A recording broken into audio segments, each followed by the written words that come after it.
Friendly reminder, if you didn't watch my last few videos, the flag in the background remains gone. It's on the floor right here to the right of me until the Raiders win 2 games in a row. Will it start today? Unlikely. However, we're going to talk about it. We're really going to talk about the Pete Carroll of it all because I know people are chomping at the bit to get another coach in here, which makes no sense to me. But I do want to talk about the possibility of him potentially getting fired. Potentially trading for a quarterback. I know the trade deadline is passed, but I mean in the offseason.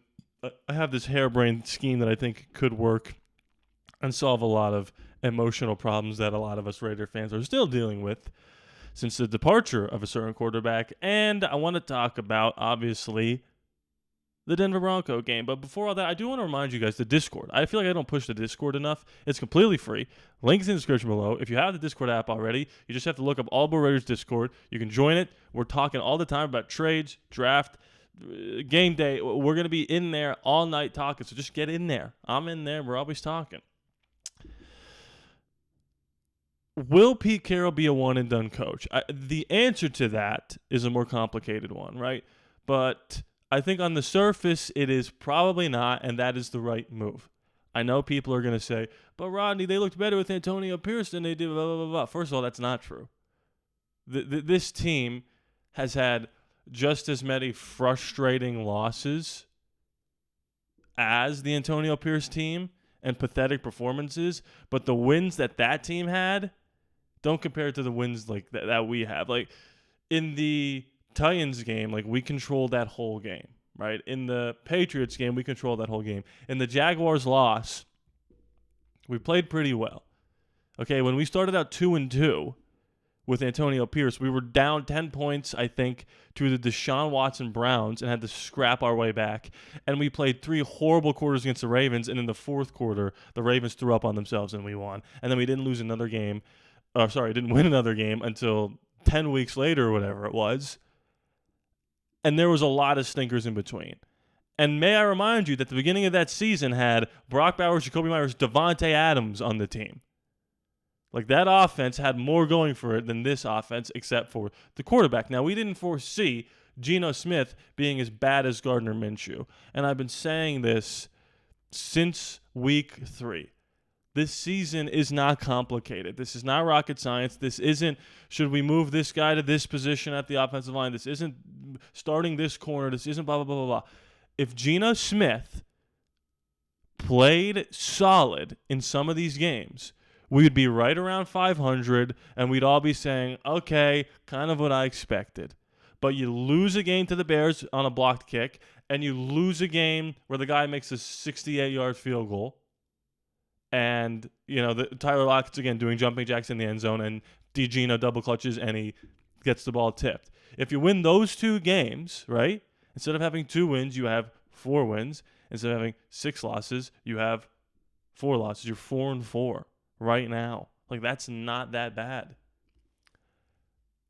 And I do think, with Max Crosby wanting to stay here, and Jacoby Myers, even, I want to be traded, but it's a money thing. It's not that I don't like being here, and he played the whole time.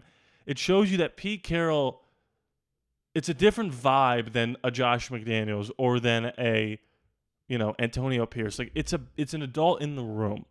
And has he made some decisions that maybe I wouldn't have made? Sure. But I don't get paid the big bucks like Geno does or Pete Carroll does. I haven't won Super Bowls. We have to give this guy a chance to ride this thing out.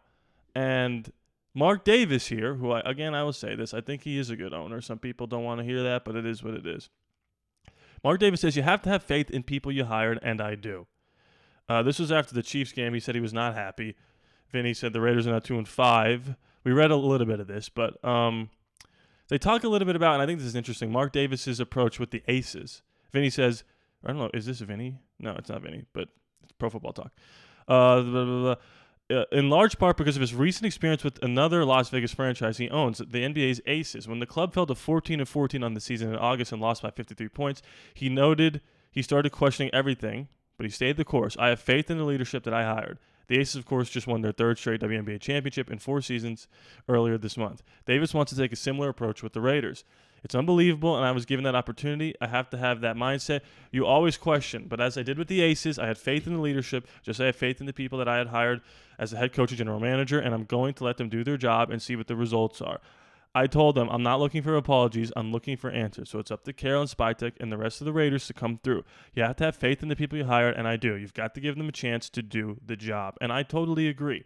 This team was a 4-win team last year. And you thought you massively upgraded at quarterback, but the unfortunate thing is you didn't.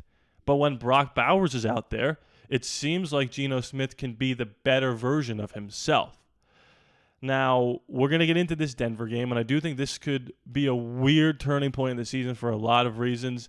And not to say we're going to make a run and make the playoffs, but there's a parallel between this season and the Josh McDaniels season involving a Denver Bronco game in Denver. It might impact our situation to go get a quarterback in the future, and I want to talk about making a trade for a quarterback in the offseason. But before all that, I do need to tell you about the sponsor of this video, DraftKings. I'm telling you right now, there is no better time to be a sportsman because not only are we smack dab in the middle of football season, but right around the corner is the NBA season. I cannot wait, and if you're like me and you like to dabble in the betting game a little, there is no time like the present to have some responsible fun betting on basketball games and football games, and now you can with our channel sponsor, DraftKings Sportsbook. New customers bet $5, and if that bet wins, you get $300 instantly in bonus bets and 3 months of NBA League Pass on DraftKings. If you thought the options were endless when football season started, just wait for the regular season of the NBA. We've got point over-unders. We've got winners and losses. We've got future bets. If you like to build your perfect parlay for even bigger payout or bet on games live as they happen with football, with basketball, now you can with DraftKings. And if you are not in a state where you can use DraftKings, don't worry. You can still get on all the fun with DraftKings Daily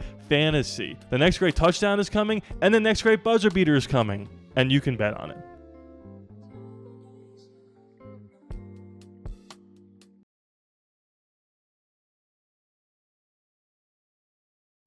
Okay, sorry for a little bit of delay there. I was looking for a tweet here because I kind of forgot I wanted to bring it up. But, okay, I found it. Yes, I found it. Okay, perfect. So I want to bring this up before we get into the Broncos and everything else because people are saying, well, John Spytek put this team out there and blah, blah, blah, blah, blah. Why isn't this team competing right now? Look at what John Spytek said back in April. And this is after we traded Jacoby Myers. After trading for Jacoby, the Raiders, the Raiders are now projected to have 10 picks in the 2026 draft. It includes compensatory picks for Trayvon Merrick and Robert Spillane, who we both replaced with people playing as well as them. Jeremy Chin, who was a fraction of the cost of Trayvon Merrick, and Devin White, who's a fraction of the cost of Robert Spillane. G and John Spytek back in April. This isn't a 1 year try to save it. This is a build the right way. Set the franchise in the right direction, built for sustained success. Get it in a place where you got a young roster with a lot of good players, and then maybe there's a free agent in a year or two where you really go for it. So for everybody saying, like, this was always going to be a bad year and they just didn't tell us. John Spytek said that in April. This isn't a flip the script kind of thing. This isn't a, hey, the Bucs just won the Super Bowl. If we hit on Baker Mayfield after Tom Brady retires, we can just flip the script. This is set things in motion to be able to better prepare yourself for the future. So what did John Spytek do? He went out and he got a Geno Smith, hoping maybe he could play well, but if he doesn't, we can get out of his contract in 1 year. And even if we don't, we're projected to have over $100 million in cap space next year.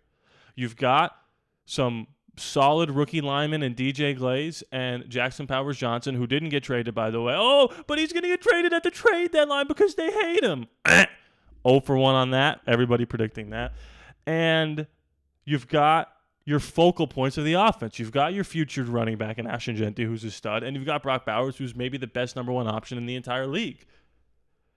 On the defensive side of the ball, you definitely need some help, but Devin White is a decent piece there now that he's kind of revitalized his career. You've got Max Crosby, you've got Jeremy Chin, and Isaiah Pola-Mao, and we'll see what Darian Porter can do the whole rest of the season because people were complaining about him not getting in. He's going to have more reps when it's all said and done than Caillou Blue Kelly. And I promise you, if he was playing the whole year instead of Caillou, we wouldn't have 5 wins. So stop complaining about rookies not playing in the beginning of the season when you're going to give the veterans the benefit of the doubt. Oh, but he should have sat week 4 instead of week 6. We got bigger fish to fry than who's getting cornerback reps in week 5. the biggest fish to fry is that quarterback. The beauty of doing something like not trading Jakobi Meyers in the beginning of the season is you wait to see how good you are, and then you pull the trigger if you're not that good. And now you're playing Jack Besh and Dante Thornton more than Jakobi is going to play the rest of the season for the Raiders. And if you lose some more games here, you're going to be in position to take a quarterback. Now, I've always said I am pro rookie quarterbacks sitting for at least the first quarter of the season. In an ideal world, he sits the whole first season. But half the season feels like the sweet spot. That's what Drake May did, Jackson Dart, like this quarter, first 4, 5, 6 games, they sit and then they come in. Now, I wouldn't love $45 million per year Geno Smith being the guy to mentor him. Not because I don't think he could be a good mentor. I actually do think he would be good because he's a professional. I just don't think he's good enough to justify keeping him on the roster next year. So you can go out and get another veteran. You can get like a Zach Wilson, or you can get a who else would be available? Mac Jones to compete with this rookie. Or you can do what I've been thinking. Now, Derek Carr hasn't signed his retirement papers yet. And he said recently on his podcast, and by the way, go over there and comment on his podcast that he should do a video with me. I send people over there from time to time. He said he wants to retire a Raider. Now, they're talking really about the one-day thing, right, where you retire a Raider at the very end. If I were the Raiders, I would get on the phone with Derek and say, one more year. Come back for one more season. Look, we're going to draft a rookie, okay? But you love this franchise. We're going to give you the chance to compete for the starting job. If you're better than the rookie, then you're going to be the quarterback here for one more year.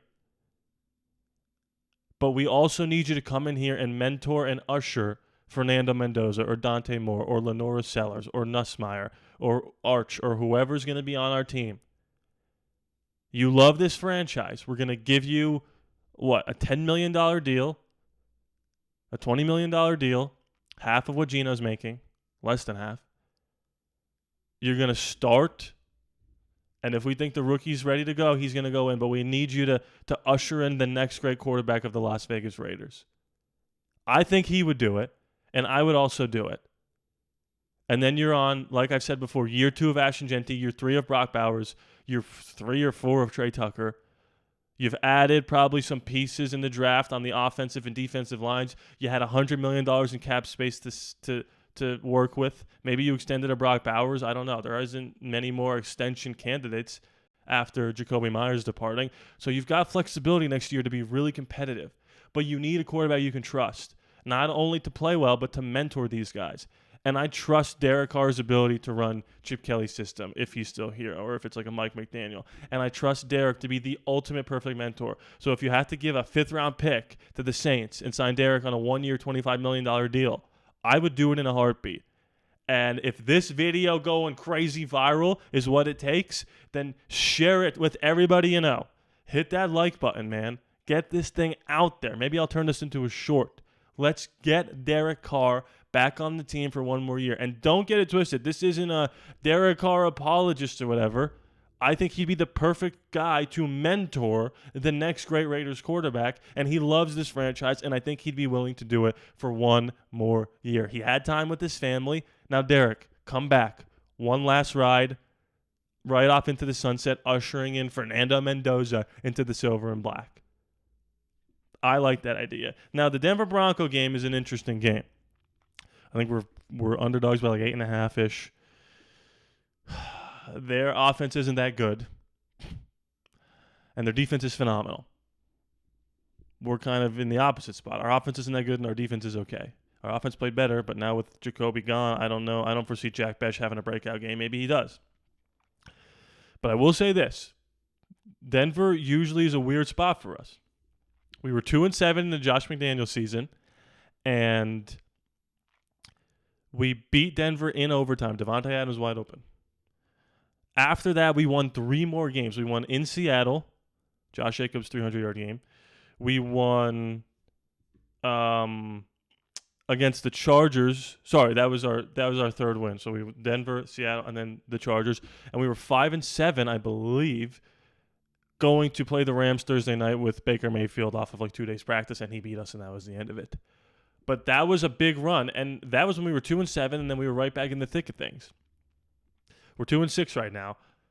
You find a way to win this game, and then all of a sudden you got the mojo, and Geno's playing well for 2 games in a row. And we're 1 game away from putting the flag back up. Am I predicting the Raiders win? No. But we'll find out here in a couple hours what this team looks like post Jacoby Myers with the rookies coming in here.